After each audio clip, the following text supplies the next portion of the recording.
Before we start this episode, I want to tell you about where you can see me live. Tonight, I am in Vancouver right now, Friday. If you're watching this on Friday, I am at the Vogue Theater in Vancouver. Then I'm in Austin all week at the Comedy Mothership, just doing spots. And then Miami next weekend, January 19th through the 21st. Mauricio will also be with me if you're interested in that type of thing. But I also do my headlining set as well. It's a fun show. Then I'm going to Cobb's in San Francisco, February 9th through the 10th. Atlanta, February 15th through the 17th. San Diego, February 23rd, 24th. Stamford, Connecticut, March 1st and 2nd. Mauricio will also be there with me. And stand-up, obviously. If those of you have seen it, it's my full stand-up set, and then she comes out and plays with the crowd. Then I'll be in Chicago, March 8th. Denver, finally! Those tickets will be up soon. March 14th through the 16th. Toronto at the Royal Theater, March 23rd. Cleveland, Ohio, March 29th and 30th. Tulsa, April 5th and 6th. Kansas City, April 11th through 13th. Raleigh, Cary, North Carolina. The Raleigh Improv, May 17th and 18th. Atlantic City at the Maximus Theater, June 22nd. Dania Beach, September 13th, 15th. Tacoma, September 19th, 21st. Brea, Levy Live, and Milwaukee, all in the fall and next winter. So those tickets will be available soon. Patreon.com/Giannis Pappas Hour for our critically acclaimed, award-winning bonus episodes every week. Join the Fediverse. You can also go and sample it 2 weeks for free. So you can go and join for free for 2 weeks, and then you have the option to join. I hope you will. Support the show. We take pride in our content. We love making you laugh. Love you all. And Happy New Year. Can I still say that? Now, let's start this beautiful, beautiful, beautiful episode.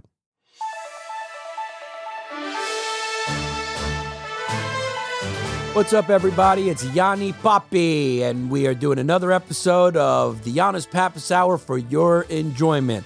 Breaking news, Cat Williams' podcast appearance with Shannon Sharp was a psyop that was initiated by the CIA to distract us from the fact that there's a war happening in Russia and Ukraine. You heard it here first. Cat Williams is a CIA agent psyop.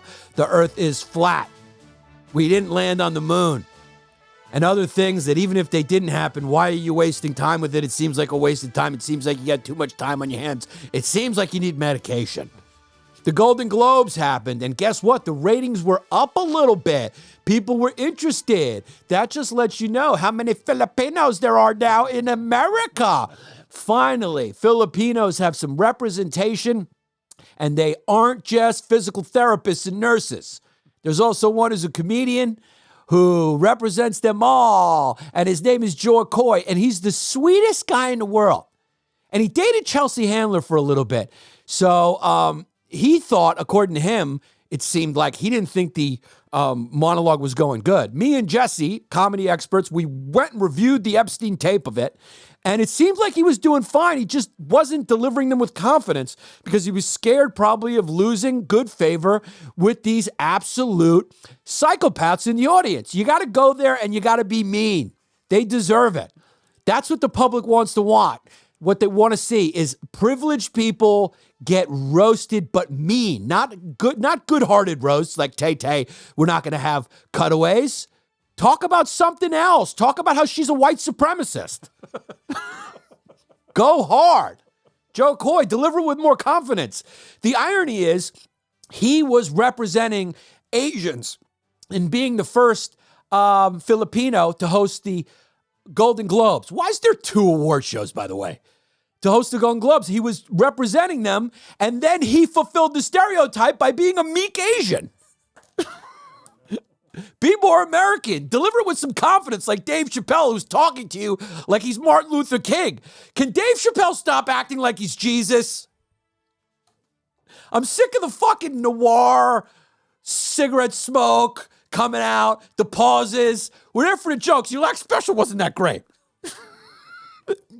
Guess what? The NRA, this is what you're supposed to do. Burn bridges like Cat Williams. I also work for the CIA. This is a psyop. But guess which CIA I work for?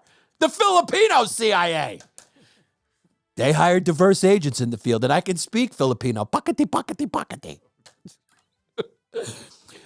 Wayne LaPierre, the NRA head, has just resigned because of health concerns, conveniently right before he goes on trial for millions and millions and millions of dollars being misappropriated and being used for personal reasons. Seems like it may be an NRA-wide NRA-wide scandal, but they're definitely throwing Wayne under the bus. They're definitely shooting him. They're definitely sniping him. They're definitely got him in the crosshairs. They've definitely built a stock. I've run out of gun analogies. They're whacking him. They're whacking Wayne LaPierre.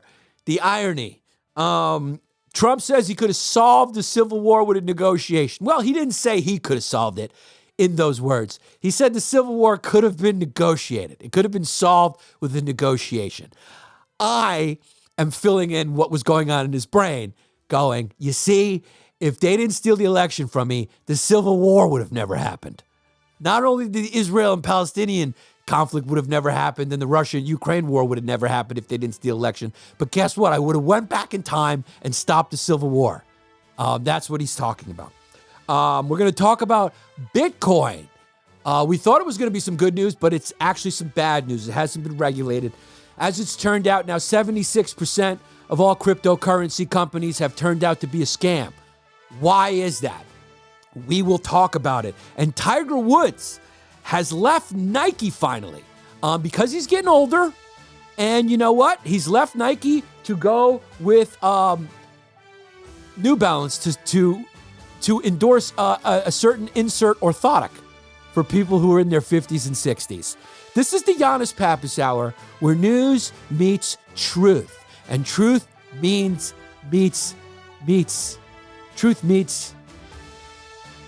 wordlessness. When you go off the top of the head, hey, I wrote some of these, and some writers wrote some of these. You guys are laughing at the ones that I wrote. That's all I care about. Put your swim trunks on, dive into the pool. I'm going in there. I'm going to founder you under the water.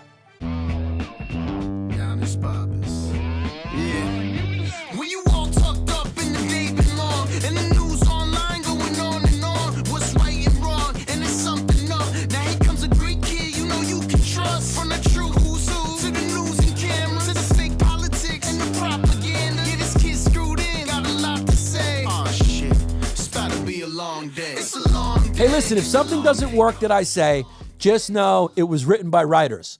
I've only had 10 minutes to prepare for this show. So what, you guys want, a perfect podcast? Why was he being so meek and complaining? It's like when you go to get a happy ending and the woman says, sorry to you when you pull out a small peen. And she goes, I'm so sorry. And you go, no, I'm sorry. I'm so sorry that you're having struggling with it. It's my fault. It's my fault. Or when she goes, ooh, it smells. And you go, I'm sorry, I should have showered before I came here, because those were the directions on the advertisement. Please come showered. He was just apologizing too much. We watched the Joe Koy Golden Globes intro, and it was fine. The jokes were fine. Even the Taylor Swift joke was good and mild. He just delivered it like a bashful Asian geisha girl. You got to really bring the heat, baby. You got to bring that conqueror, colonizing arrogance. That Richie Gervais, I'm here to burn it down. And he came with the ooh. He came with the ooh. I'm so sorry. I'm so sorry. Ooh. I'm so sorry. Ooh. But he did say it was his second worst experience. The next to dating Chelsea Handler. That was fun. There was nothing more cringe than those 2 or 3 months when they were just posting videos together and they were calling each other babe. And she's just kind of like, I love you, John. John, I love you. And he was going like, I love you too. They dated for a couple of months. It was enough to get her like career going a little bit again, because he was popping. I mean, Joe Koy is so huge. And she was kind of fizzling out, and she hopped right in there. There they are. They were taking selfies together. The amount of online content you post with your spouse is directly correlated to how short your relationship is going to be. If you're making it into a spectacle, it means that you're insecure about the bones on which the relationship is founded. This was, he was being used. You were being used. And then they want to give us problems. They want to give the white man problems for conquering you. It's because you're so naive. It's so easy to do, like a Bitcoin scam. I'm going off the rails early here. All right? Most of the podcasts, I don't even claim to be white. I'm just saying, you know, he made the joke about that one movie that was just like white people stealing everything. It's like, if you were white, wouldn't you too when you see how meek these indigenous people are? We can't put it up on YouTube, but we can release it on Spotify. That's what the name of this one is called. Come on, deliver it with some confidence. I know you looked out into the group and you saw only Ali. You saw how he just latched on to the Asian face there because he's not used to that. He's not used to that. Every one of his audiences looks like the working staff of a Carnival cruise. He looks out and he's just... when Joe Koy does a concert and he looks out into the audience, what he sees is the same thing that Mao saw from the stage. Just a bunch of Asian faces. He sees the same thing I saw when I performed at MIT for a comedy show. Asian faces. And he just wasn't used to it. He got up there and he goes, whoa, this isn't my crowd. And then he goes, whoa, there's one. Ali, I love you, Ali. And then he's like, there's only one of you. I'm nervous. All his jokes were good. The truth is, all your jokes were good. You were fine. You just were a little too meek with it. You know, it's like, you got to take them. You got to take them. You know, the Hollywood crowd is a hot chick, and you got to go in there, and you got to just bend them over, and you got to take that fucking, you got to take it, baby. Take it. You got to be this close to comedy. That's where they want it. They want it right below, bleep the, they want it right below comedy there. They want a comedy assault. That's what they want. They want a comedy molestation. That's what you got to do. The people, you're doing this for the people at home. You're not doing it for Meryl Streep. You're not doing it for your mom. You're not doing it for all the little Filipinos looking at home. You're doing it for us, the working man who wants to watch these people get shit on. That's what makes it good. But, you know, I'm speaking with no authority because ratings were up, but I could only assume that's because every Filipino tuned in. And they probably went, turn it off. Halfway, they were going, turn it off. He's not confident. Turn it off. Turn it back to the YouTube video of Manny Pacquiao singing. I'd rather watch Manny Pacquiao singing than watch Joe Koy meekishly deliver jokes. I'm going back to my physical therapy job. You can do that again in 2024. You can. If Dave Chappelle could start his lackluster special with another trans joke, I could do Asian voices. The rules are back, baby. I'm anti-woke. I'm so sick of anti-woke. The ratings rebound to 9.4 million viewers, up from 2023. 9.4, that's impressive. That's impressive. But reviews have been poor. But it was up, wow, that's a lot. It was up 50% from the year prior. Well, wasn't that still kind of like COVID-ish time a little bit? Not really. I don't know. But that's even worse because that means people are out and about. Oppenheimer was a huge ticket seller with nearly 1 million. Why do they do two? To what? Award shows. Oh. By the way, my second chain broke. No. Yeah. Do you know what it's like going out in the world chainless when you've had a chain on? I got to say, that chain was a little flimsy. I spent $1,000 at Kay's Jewelers for it. Did you lose it? No, it just broke when I was laying on bed. Yeah. It just broke. It actually broke while I was watching the documentary Bitconned, which was all about it being a scam. And then I was like, oh my God, Kay, everything's a scam. Yeah. This is chicken wire. That was chicken wire for sure. Thank God I got insurance on it. So now I'm going to go back in and tell them to fix my chain. Get a little thicker this time. Yeah. A little thicker. Yeah. It's crazy that 76% of Bitcoin's companies ended up becoming a scam. 76% is what they call an overwhelming majority. So I guess the only things that are probably left are Ethereum, Bitcoin. But when you say bit company, what do you mean? Cryptocurrencies. Oh, the current, right? Like all those like different coins. Yeah, and all that stuff. Yeah, all right. Every company Right. any Because people were making coins out of anything. blockchain, imitation, whatever. We're going to create our own network, whatever it was. Right. We got our own coin, all of it. There was a Beetlejuice coin. Beetlejuice coin, Dogecoin. They were all scams. I guess Bitcoin isn't. Ethereum isn't. I don't know what that means that it's not. But I had this revelation while I was watching Bitconned, which is a documentary on Netflix. And I wanted to ask you about it and the people at home. So Bitcoins and the blockchain and digital currency are meant to replace fiat currencies, right? And the blockchain is acting like a marketplace for these currencies or currency, but also like a bank, right? Your Bitcoins are stored on the blockchain. So instead of putting your money in the bank, you put your digital currency on the blockchain. Now, what's the thing that has in common with banks? Is my question, Jesse Scaturo. What it has in common, I thought, is that they're both run by, what am I going to say? People. They're run by people. I thought you were going to go somewhere else with that. No. Oh, yeah. Could have easily went and said, don't say it. People of the tribe. But that's not the type of podcast. You got to go to X for that type of content. They're both run by people. So my question is, at one point, and listen to me good here, at one point, you can easily conceive of a time where people had the idea for banks.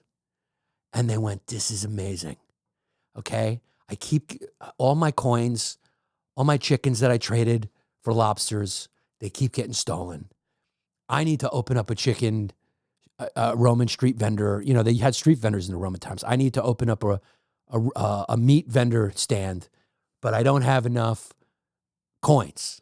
I don't have enough coins for the initial investment to pay. I got a couple of slaves. It's not enough. I need some chefs. I need farmers. I need produce. I need a chain of production, et cetera, et cetera, et cetera. I need some human capital. I don't got enough actual capital. I need a loan. And they went, okay, go see this guy, Spartacus Giacomo. Go see Mr. Giacomo down there. And they go down and they see him. And the guy's like, how you doing? My name is Spartacus Giacomo. I heard you need a loan. Here's the deal. I'm going to give you 15% of the give on the rig, on the give. I don't know the terminology. But I also want 5%. I want 5% of your food truck, or I should say your food wagon. Well, I don't know if the wheel was invented yet. Your food thing on squares. I want 50% of your food box. And then also, I want the principal that I'm loaning you. And I also want an interest, which I'm going to charge you for this loan, 50%. And if you don't do it, I'm going to sister. And that's all there is to it. And if your place goes bust, I'm going to sister anyway. Hey, here's the deal. I might sister anyway, because I'm into sisters. Just can bleep all these. And then someone came along and said, hey, I got a better idea. We take the power out of all these crooks' hands. We open up a legitimate fucking government-backed, with the protection of the rule of law, building where we can put our money so it's not in our house. We don't get robbed anymore. And if we need a loan, they can give us a loan. And there'll be a fixed rate. You know, they can't go too high or else the government goes, hey, man, we need to keep things moving. We need people buying and all that stuff. And people were ecstatic. And a bunch of young people were like, this is the new way. Get into banks. And it worked. And then it started. And then the types of personalities that like having a bunch of money fly into their account and a bunch of money fly out of someone else's account started flocking to this new industry. The people who are attracted to that type of industry. They tend not to be creative. They tend not to be scientific. They tend to be greedy little fucking oink-oinks who love money and can make money. So then banks become corrupt. And so then there's a rebellion of banks. They say, we got this new thing that's going to work. It's going to go to blockchain. But get that. We're going to do our own bank. It's all going to be digital. We're going to get it off. And let's say it happens. Then who's going to start working at those places? People who used to work at banks. And do people not think that the same thing is going to happen again? And then the government's going to have to come in and go, we regulate this, we insure this. So what I'm basically saying is the more things change, the more they say the same. What's the difference between a bank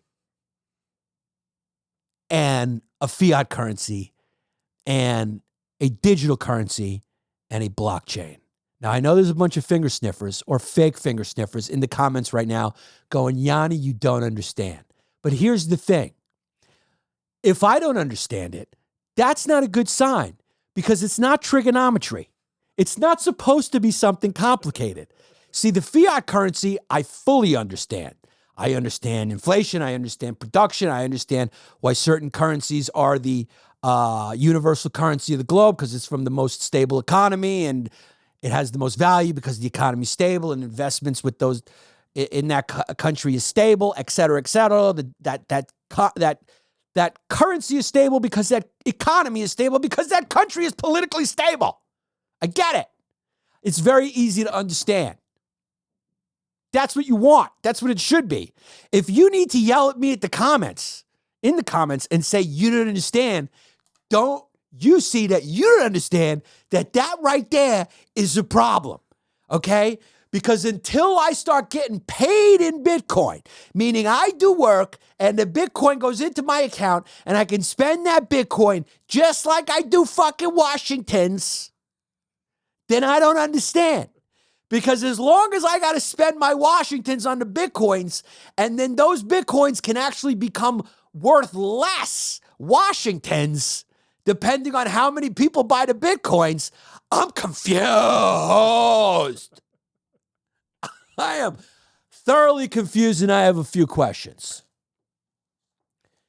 And I guess I'm able to ask those questions with an open heart and an open mind because I have not bought any cryptocurrencies because believe me, if I did, I'd be on here pumping them. Do you understand? You guys understand what I'm saying? Do you understand? Ask a person who doesn't own any Bitcoins about Bitcoin, and then ask a person who does own Bitcoins about Bitcoin. You will get two different answers based on something I like to call fiduciary interest. One of those parties has a huge interest in making sure that coin has value, and they have an interest in making sure that they market that value to you, just like fake companies had an interest in paying Floyd Mayweather to come make a commercial for their stupid fake Bitcoin product. Floyd Mayweather didn't know what he was getting into. He just took the money. So did Larry David. So did Tom Brady. So did all of them. Matt Damon. They just got a quick pitch from their agent like, here, look, this is the future, man, millennials. Everyone's mind was all warped because we were inside, living in our computers, and we're like, is this going to be the new way? Because, people can't think long term. And finally, what it made me realize is people love an easy antidote. They love an easy way to get rich, and they always will. And so you'll always be able to fill that vacuum of need with bullshit.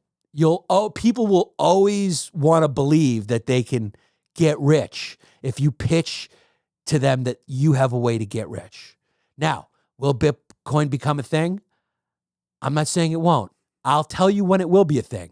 Again, one more time, when I can go to work, say some jokes, and then there's 10 Bitcoin in my account. When I can work, when my Bitcoin is not based on what I can pay for it, but what I can work to earn it, then I will know that it is the currency of the future. Right now, it's the currency of bullshit. Makes no difference. Odell Beckham Jr. took his salary stupidly in Bitcoin when he joined the LA Rams. He has suffered a major salary loss because the worth of the Bitcoins was dependent on the marketplace for Bitcoins. So it's basically like buying stock right now. It's basically like buying stock, except there is no company that produces anything or does anything. It's just how much interest you can generate in what they will be worth in the future, what that technology will be. I'm not saying it's all bullshit. I'm saying it's bullshit until you can work and get paid in it. And as Mr. Beckham Jr. knows, we're not there yet.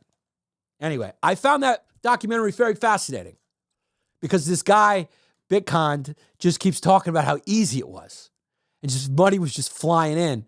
And, you know, I couldn't blame him. I'm like, if these people are so easily, he's almost doing a service. He's selling dreams. Like they felt they got a rush when they bought it. When they bought it, they got a rush because basically they were hoping to steal money. Because when you're hoping to make money for nothing like that, you're basically hoping to steal money. So if you get robbed of money, why should I feel bad? It's not like you invested in a real company, right? You didn't do any research and say, who are these guys? This is how easy it is. And when you watch the documentary, you'll find for their CEO, they Googled old white guy, whatever came up, they took the picture, they made that guy's picture the CEO, they created a fake, it's almost funny, they created a fake LinkedIn profile for that guy. They took the Visa logo on their website and planted it on their imaginary digital Bitcoin card. And they just took the logo and in Photoshop, put it on. This company ended up generating like hundreds of millions of dollars in investments of people hoping that the technology of the Bitcoin debit card was going to work. So why are you punishing these people who created this company? This guy, thank God, got no jail time because he ratted all his friends out. There you go. See, that's the kind of chain you need. See Yeah. that chain? Yeah, look at that chain. That's the chain you And that's need. the guy. I can't remember his name, but he's the best. He goes, ever since I was a little kid, I was interested in crime. I just love scamming people. He just, the guy's on Oxys the whole time. And he just loves stealing things. He loves gambling. He loves conning. That's him down in South Beach? That's that. He's in Miami. Your first tip-off is the company's in Miami. There you go. Now, the thing is, he ratted all his friends. And his friends are mad at him. I'm going, guy, you knew who you were getting in bed with. And his other friend who got 8 years was as big of a douchebag as him. So it's like, what? You weren't smart enough to rat him out? You were the one that didn't cooperate. We kept going like, no, I didn't do any of this. He was like, yeah, I did everything. I'll tell you everything you want to know. And he's still going. Here's the best part. He now has started another company that's called Cambridge Brown. Now listen to this. He loans people money who are in a bind for a 50% interest. And he named the company off of 2 successful universities. And this is what he told the reporter. So he goes, what are 2 smart places? We got Brown, we got Cambridge. So I'm going to call it Cambridge Brown. Dude, their whole website was so fraudulent.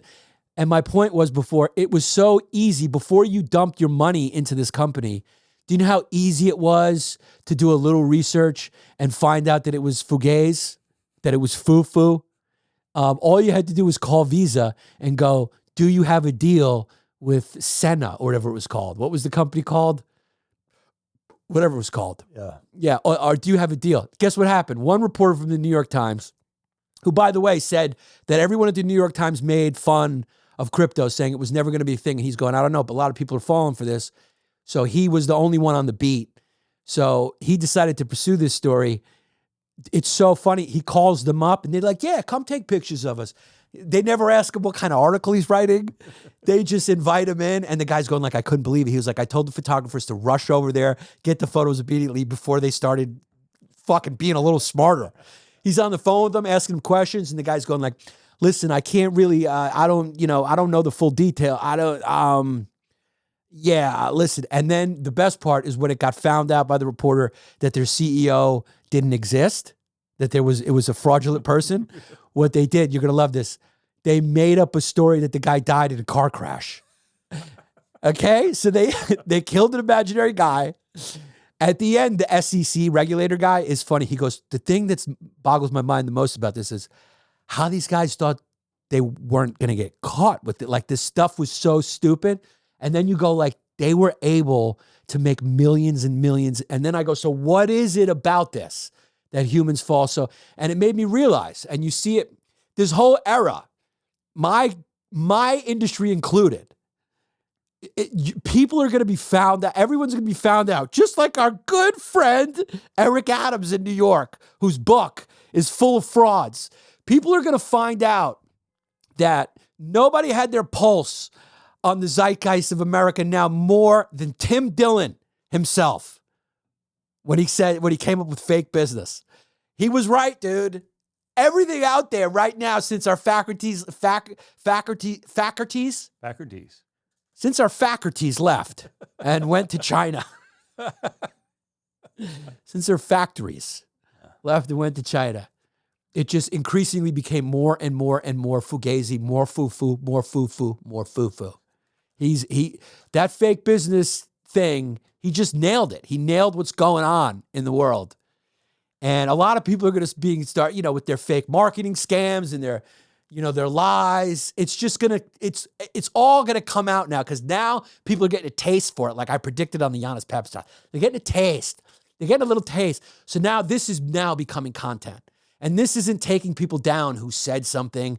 This is actually taking people who deserve it to be taken down. So we've gone from, so now all those, and they're going to be taken down by leeches, people who are looking to make a name for themselves. But at least now they're going to have, their targets are going to be on the right fucking bullet, on the right bingo thing, on the right dartboard. Their crosshairs are going to be on the right dartboard. Okay. I'm struggling with words now, much like this guy in the documentary who was just slurring everything on the phone because he was high on oxys. Here's the best part. They hired a lawyer who they thought was a Wall Street tycoon who did the same thing they did. He was a college kid in Virginia. So their lawyer that they hired was scamming them, and they were paying this guy fucking hundreds of thousands of dollars. He was sitting in his dorm room going like, so what? Yeah, they sent you a cease and desist letter, so just take it off your website. And they were going like, this guy's good. The guy goes, this guy's good on the phone. Let me give you as someone who has known someone very well who ran a chop shop. If someone is good on the phone, hang up. Anyone who's good on the phone, hang up. And if anyone's really good in person, be skeptical. Most people with charisma are trying to take something from you. That's the whole purpose of the charisma. Nobody's just a fucking good person. People aren't out there trying to make you laugh and be good for you. You think we go on stage for you? I want that fat check with a fucking banana logo on it. I'm not doing this for you. I'm doing it for me. To get attention that I didn't get as a child. None of this is for you. Nobody's a good person. Even Jesus had an angle. What checks are you getting with a banana on them? I don't know. But you got to check the best place you can be is the people that you can sniff are humble and will tell you how full of shit they are. That's what you want to know. The guys who are going like, there's no fugazi here, but they do it with a fucking smirk. You know there's foo-foo. Watch this documentary, Bitconned. It's worth every free penny. It's not free. You paid. It feels free. Feels free. On Netflix. It's so good. It's so good. And it really speaks to the zeitgeist. Now you have no Bitcoin. I have no Bitcoin. That's why I can speak openly with an open heart about it. How about you? What do you think about Bitcoin, Jesse? I got one ETH. ETH is the play here. You got one Ethereum. I bought it at 4. Now it's worth 2. So it's gotten half the value. Yep. But if you just hold, it's a stock, dude. I'm not selling. It's a stock. No, I'm not selling. Nobody can argue me out of the fact that right now, at least, it's a stock, but it's less than a stock because it's not based on a company. It's based on a dream. It's based on a dream that I don't fully understand either. Because like I said, I just don't see how it won't end up being the same thing as a bank. I don't see how it won't end up having the same fraud problems that a bank had, same greed problems that a bank had. I just don't see how that won't happen. Because the common denominator is People need loans. people. People. And guess what people aren't? Rational animals. They're not. That took me a long time to learn. That's why now I'm enjoying the show more and less trying to change the world. You got to stop trying to change the world. First of all, you turn into a psycho. Secondly, that's not what the game is here. The game is to enjoy yourself and have a good laugh, experience some love, and to get some entertainment value out of these people. You got to just enjoy the show. Nobody is looking for the truth. They don't want to know. And this documentary proves it, because all you had to do was take 2 seconds to just make a call to Visa. Nobody made a call to Visa. Nobody. They just started dumping their fucking hope money in. It's a casino. It's like stocks. They just wanted to believe it. So I don't think this guy's a fucking criminal. He is a businessman filling a void in the dream market. What's the difference between him and somebody else who's pitching you some bullshit? Someone claiming to be some social justice hero that's not. What's the difference? He got you to buy his product, whatever that may be, comedy in this case, based on the fact that you thought he was this freedom fighter out there fighting the good fight against this fucking boogeyman of oppression. And that's why you gave him your dollars in full or at least in part. So what's the difference? You wanted to believe it. Well, you wanted to get rich. Well, no, you wanted, in this case, you wanted to get rich. But underneath that, you wanted to get rich because you wanted to believe that you get rich. Just like they wanted to believe that this guy, or whomever I'm talking about, was Martin Luther Gandhi.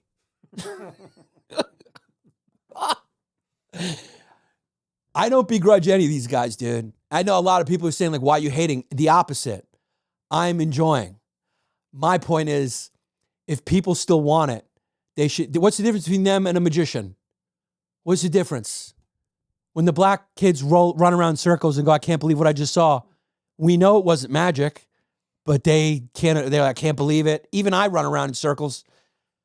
What's the difference? These kids pulled a great magic trick.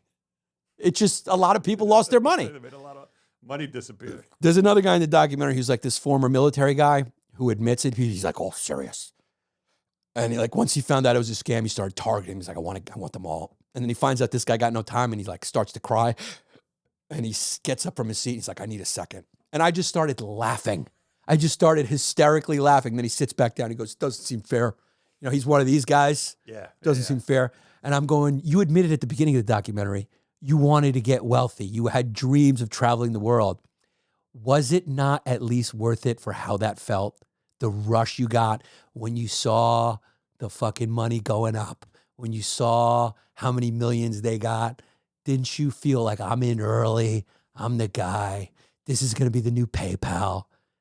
You can't put a price tag on the feelings, because ultimately, he said he wanted to travel the world and be wealthy. For what?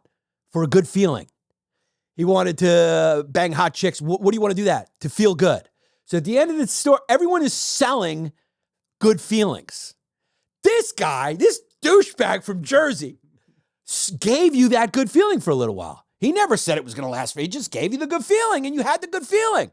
You paid for a good. Now, you paid a lot, but it was a really good feeling. You paid for a good feeling. The best part is when they got found out that the CEO was just, they Googled rich white guy, old white guy, and they copied and pasted his face on the LinkedIn. After they did that, they needed a new CEO. So what they did is they took a picture. This is so good. They took a picture of his grandfather, who was an absolute crook, who gave him the initial money to start his Lamborghini rental business in Miami that went bust before this. He's some Italian fucking grandpops from Jersey who has a toupee and chains on. And they took his head and they put it in the CEO box, his grandfather, and they just cut it right above the chains.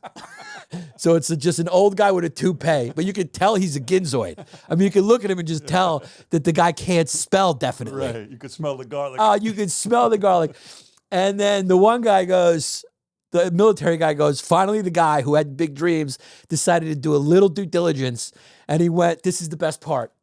He went to this guy's Instagram. So he goes to his Instagram and he just scrolls back a little bit because he wanted to see his Instagram. And he sees him with his grandfather. And in the caption, it says, it's my grandfather. And so he goes in the chat rooms and he goes, guys, the new CEO is this fucking guy's grandfather. It's fake. Dude, they made millions and millions and millions of dollars.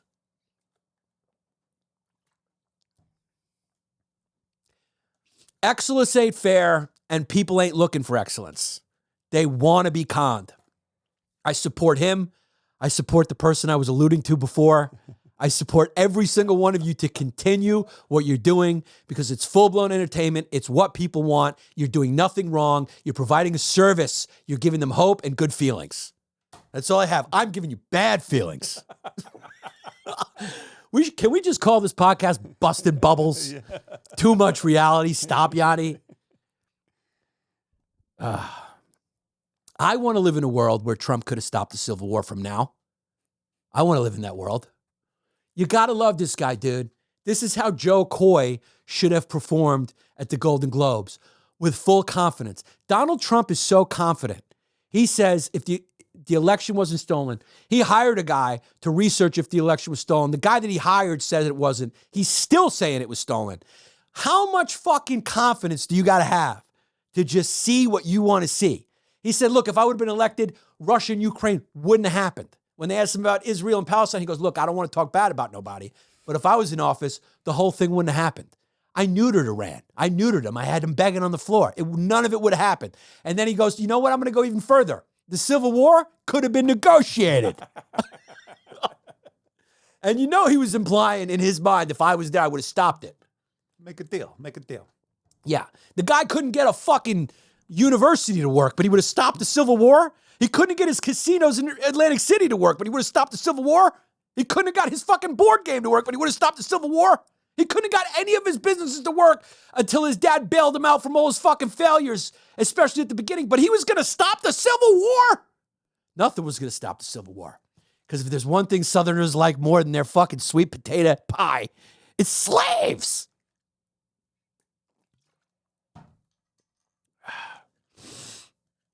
Yanni's going off the rails today, baby.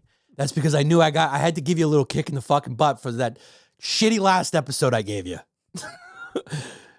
That last episode, I could just read my energy. I was just going like, there's nothing good in the news. This podcast isn't growing. Why should I even try to be good? And guess what?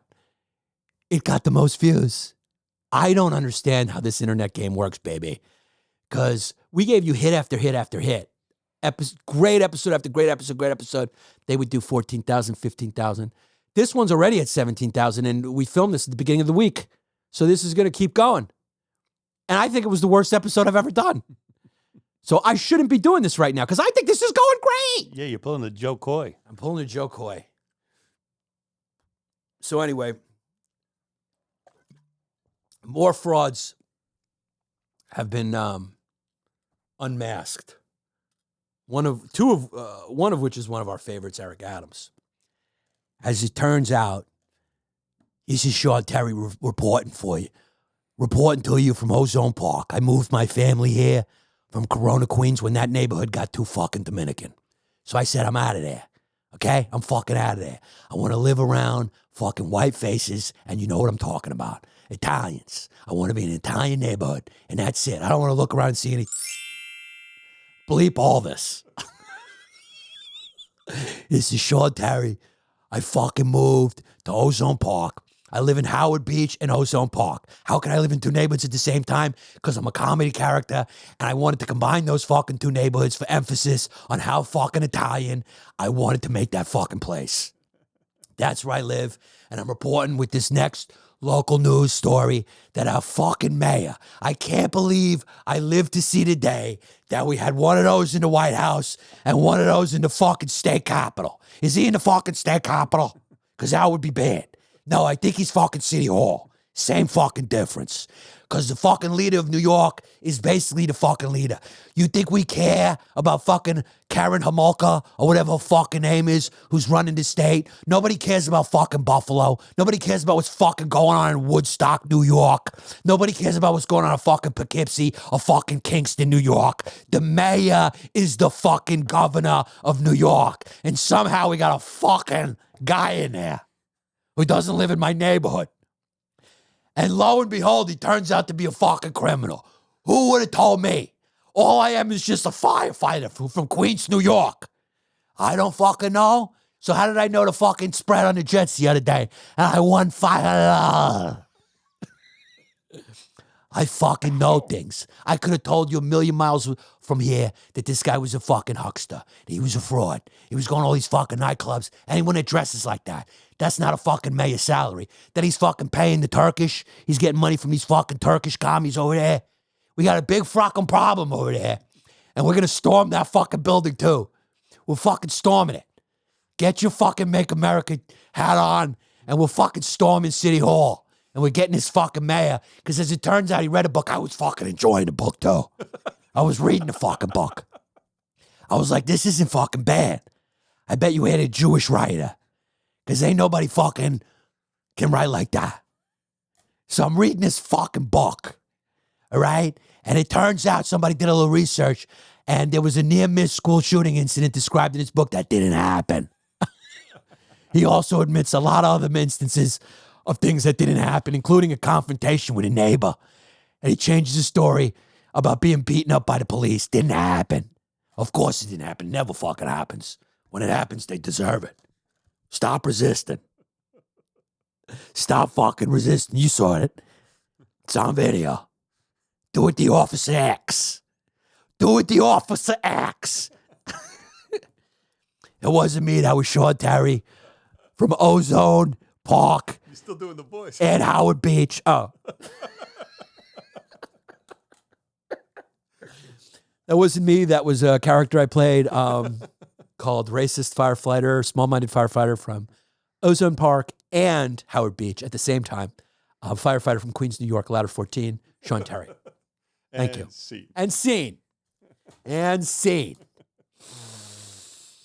So it turns out he made up a bunch of stuff in his book. Adams claims that his book, which addresses topics like teenage pregnancy and alcohol abuse, was never proofread. And, and he's working to remove it from circulation. So he's got so many lies in the book. He's not even going like, he's just going, hey man, let's get rid of the foo-foo. Yeah. We got to clean up all the foo-foo.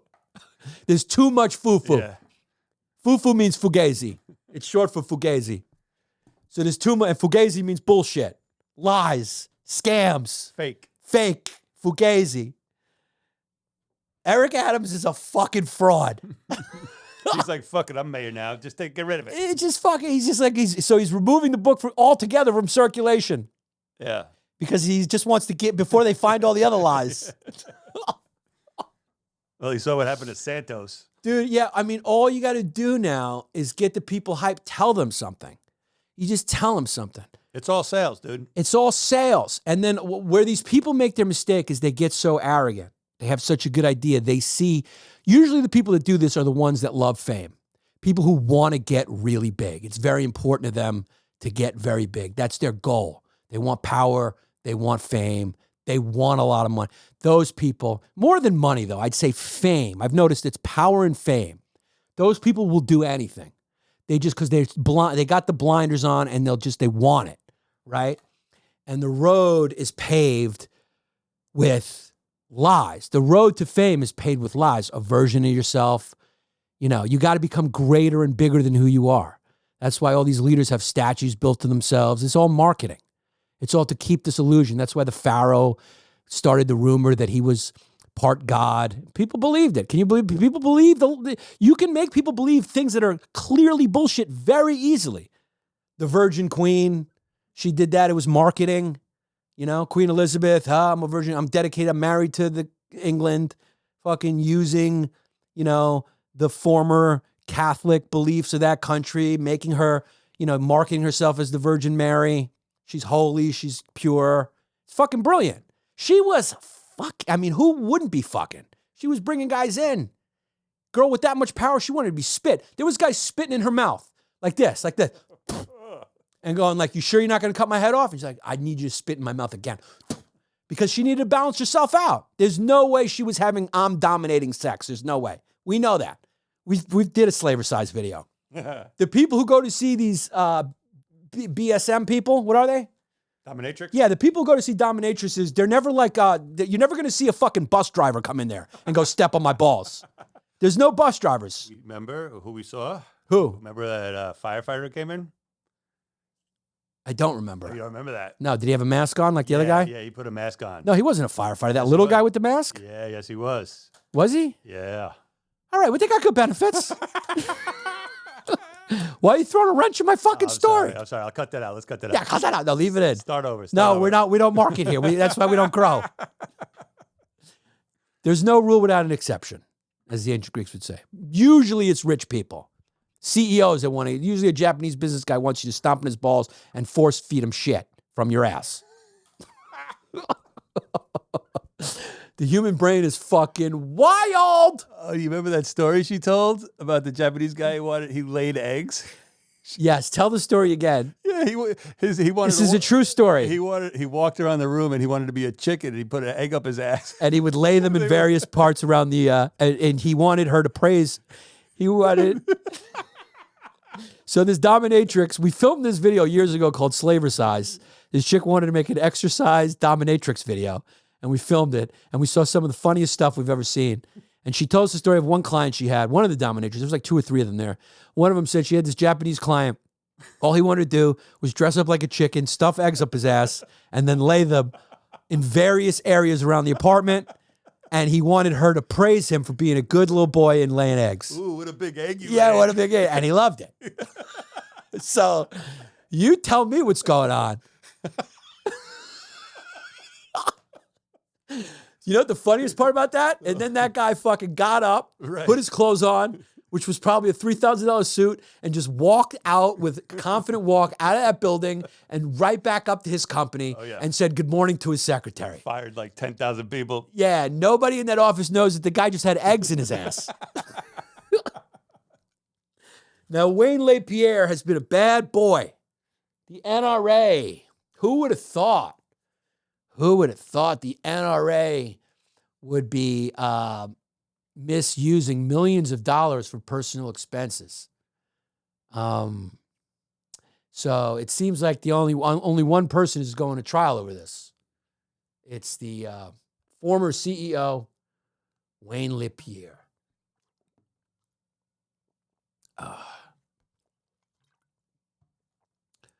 So it looks like the court's going to be looking for reimbursement, and it looks like there'll be possible Supreme Court involvement if the NRA loses. Oh, they're going to keep fighting this all the way, right? Well, he resigned, so you know there's something going on. He said he resigned for health reasons, but he resigned right before the trial. And you know why that is. Can't be representing the company in a trial if the company's being accused of doing something illegal. If the guy on trial doesn't work at your company, that helps anymore. I don't know, dude. To me, the NRA always seemed like a very trustworthy, moral organization that was just protecting our Second Amendment rights and didn't care at all about the gun sales of weapons manufacturers. So I'm surprised by this. I'm more surprised by this than I am the Catholic Church scandals. I'm more surprised by this than fake Kickstarter pages that have made the news. This is the most shocking to me. I held the NRA in such high regard when it came to what they wanted for us all that I'm just shocked that this would happen. It's absolutely shocking. I don't know what to say. I'm what's the word? Verklempt? I have a loss for words. Wayne LaPierre was a saint in my house. You know how a lot of our parents had John F. Kennedy up on the wall? A lot of black families had John F. Kennedy and Martin Luther King, which I've seen when I was growing up. I had Wayne LaPierre up there, hanging right next to my bump stock AR-15 school shooter special. So I don't know. I don't know what to tell you. But they are obviously defending themselves. They allegedly misused charitable assets, manipulating internal controls, and misreporting information in annual reports. You know it's bad when they go among other allegations. We don't have enough space here. Alleged financial improprieties. The original complaint also named former Chief of Staff Josh Powell. But Mrs. James and Mr. Powell reached a settlement agreement last week. Ooh, that's not an admission of guilt. A settlement agreement. Hey, here you go. I'll give you some of the money back. The Attorney General is seeking to implement an independent monitor to oversee the organization's governance as well as impose financial penalties against the defendants. Dude, you know what the marketing here is, right? I'm doing it for you, NRA. I hope you watch this podcast. This is government oversight. They're coming to take us down so they can eventually take your guns. I mean, do you have to be a fucking Harvard grad to know that that's the play here? Right, Jess? This is Letitia James. She's the one who also went after Trump for a lot of So there stuff. you go. Yeah. You know she's corrupt, or else she wouldn't be going after the Lord and Savior. I mean, you just know by who she's going after that she's got to be bad. Yeah. Because these people are beyond rebuke. They're holy. They're holy. Trump came up on that Epstein mention. I ain't believing it, and neither are any of my Trump brothers and sisters. We don't believe it. There's no way he was ever about that. Granted, he's got a hot model as a wife who's much younger than him. Before he became president, that was kind of his whole deal, was young chicks and banging a lot of chicks. But I don't believe, granted, he was friends with Jeffrey Epstein. There's many pictures with him and whatever together. But he hasn't talked to him in a very long time, is what he said. I cut that guy off a long time ago. And why would he say that if it's not true? Why would he say that? There's no good reason to say that. Doesn't make him look good or bad, right? Bill Clinton also came up. He's denying it. They're denying it. Even though that was kind of his thing. He liked chicks, one of which he put a cigar in her vagina. She was a lot younger. What was she, 21 at the time? So how much younger were those chicks at Epstein Island? And the chick who made the allegations against these people, by the way, was on Epstein Island. She retracted what she said because she said, nothing good's going to come from this. I can't give you my friend's name for the safety. She ended up admitting about the tapes because she had a reason. She wanted to make Epstein believe she had something on him in case he wanted to harm her. All this stuff. She made up a couple other details. It definitely discredits the witness. It actually makes you think maybe she's making it up. But here's the thing. Here's the Yanni Pappas et op. She was on the island. What was she doing on the island? She was on the island. That's an indisputable fact. She was a young girl on the island. She was an island girl, an island girl. There's pictures of her on the island. So I don't know. Did Epstein kill himself? Did none of these people know what was going on? Did Richard Branson not bang any young chicks? Did Donald Trump not bang any young chicks? Did Bill Clinton not bang any young chicks? Did Prince Andrew not bang any young chicks? What else were you doing with Epstein? Did the guy give great conversation? This guy was offering young puss left and right. That's what he had to offer. He did donate a lot of money here and there. But Branson and Trump and Prince Andrew, they weren't fucking business. They weren't politicians accepting donations. Well, Clinton was. So there's a reason why he might have been around. But in the email extracts from Ransom, she also took aim at Hillary Clinton, saying, I will make sure neither that evil bitch Hillary or that pedophile Trump get elected. I will also make sure that everyone on the goddamn planet sees that footage and photos and release them to WikiLeaks by Sunday. She did none of this. She also said she reached out to the Russians for help. The press claims that's bullshit. The press goes, it's all bullshit. It's all blah. They keep calling it discredited claims. But for how long Were they fucking going, it's all bullshit, you know? Even though the guy got convicted, he got convicted in Florida of a little wrist slap of fucking trafficking minors. And then he gets out, of course, like it's no big deal. Who do you believe? They also told us Epstein hung himself in a prison cell under suicide watch, 24 hours with guards and cameras.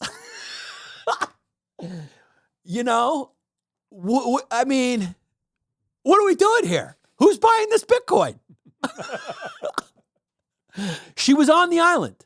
This girl was on the island. She said her friend, they had sex with these people. You know, what would be the motive? You want to put yourself in harm's way? What do you get out of it? There's no money. There's no settlement. Like, so what are they getting out of it making these claims?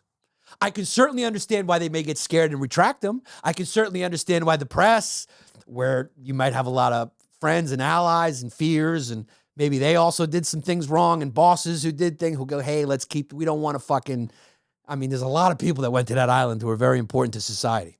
One of which was in a wheelchair, which, give him credit. Imagine having so much money that you could make your entire private island wheelchair accessible for one pervert.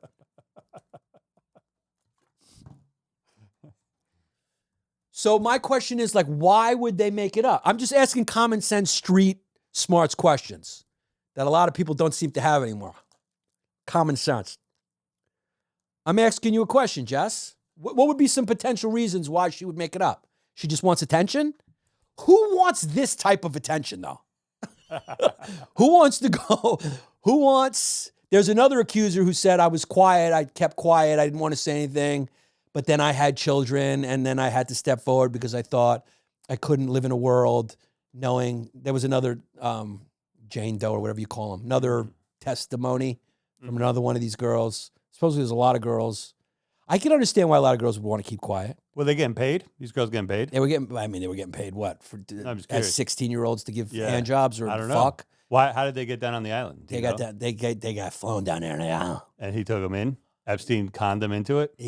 No, it was a pyramid scheme it was not a pyramid scheme. It was a multi-level marketing trafficking. So he would groom the girls. Maxwell would groom the girls for him, give them a sense of safety, a woman, come in. He would pay them for the massage. Then he'd jerk them off. Then he'd fuck a few of them. This is all we know, too. This is only the details we know. As you can tell, this thing's not being blown open. It's little by little over years. You know, people want to be like, just wait till I'm dead, keep it going. There's a lot of powerful people who want to keep this thing slow. And then he would say, I'll pay you more money if you bring your friends. So find friends, you get more, and then they find friends, and they find friends. It's so Amway. It was multi-level marketing of human trafficking of young, underage, down and out kind of girls, or girls who were desperate for influence to help get into college or whatever. One of those girls was like, he's going to help you. He's going to, give you good recommendation, all that. Flew him out there. He had another fucking sex rants over there. I mean, this is what this guy was into. They're also saying there were definitely these girls like, yeah, they made tapes of all these guys. That's there's rumors he was blackmailing. That makes sense. Rumors he was a Mossad agent. Can just let it all out, man. This is bad stuff that happened, but they're not gonna, and they never will, and you never will know. Just like the JFK assassination, just like 9/11, there's fishy stuff no matter what. No matter what. You don't have to go into any like this definitely happened. Something fishy happened on all three of those things I just mentioned.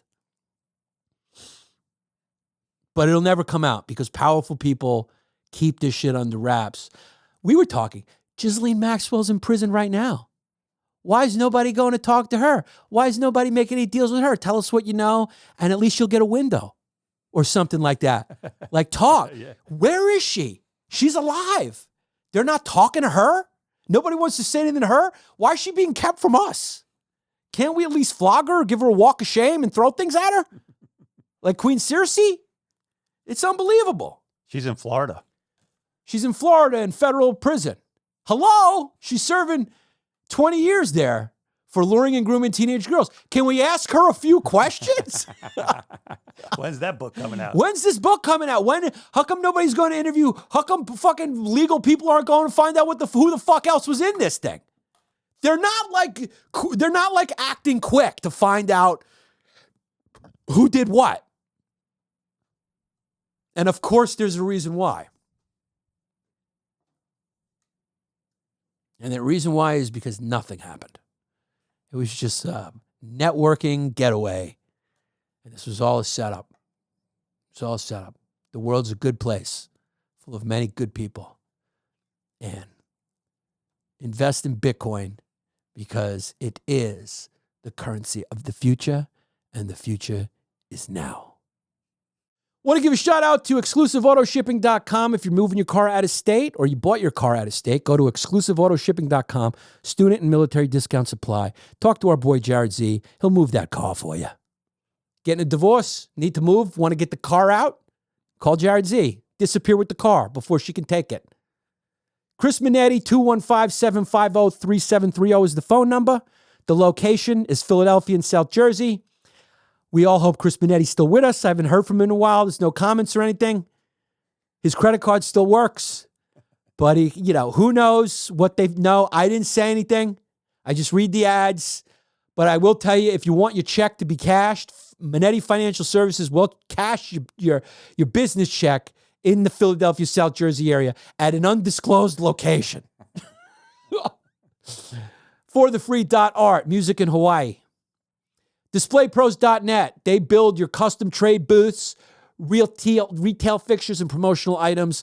You get 10% off. You mention my name. They will build your custom trade booth, and they'll build anything, a sign, whatever you need. DisplayPros.net, check them out. MA Insurance Services, Matthew Albani. This was obviously named after his initials. So it's not Ma. It's MA Insurance Services. Sounds more professional, too, than Ma. MAinsuranceservices.com, 813-260-0338. Check them out. It's MA Insurance Services. They offer a wide range of commercial insurance policies, including workers' comp, commercial property, auto, professional. They got bundles. They got umbrellas. They got general liability, right? If you're sick of your insurance company, give MA Insurance a try. Let me know how it goes. I fully endorse every one of these companies. Caprotech.com. They use AI. They use all the stats. They do all the number crunching for you. And they give you what they think is going to be the outcome based on all of their egghead stuff. And they got a great reputation. So if you're gambling, use my promo code YPH still. Stop losing money on sports betting and start investing. It's more of an investment with Caprotech. They have all the sports betting tools and content you need to help you win. Like I said, they use machine learning AI to simulate game results and give you the best betting advice available. Here's the best part, 100% free. No BS. Go to Caprotech.com or download the Caprotech app in the Google Play or Apple stores. Start winning right now, guys. Rebels Raider. I love my bag, dude. They sent me a bag. Our boy sent us a bag. Jesse's got a bag. I got a bag. This is my new road bag that I'm going to wear on my back. I love the backpack. So quality. Go to rebels-raiders.com.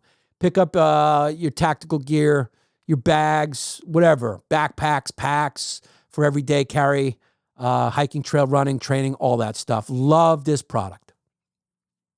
And then, of course, thinkingman.substack.com. Go check them out for free. You could donate for $5.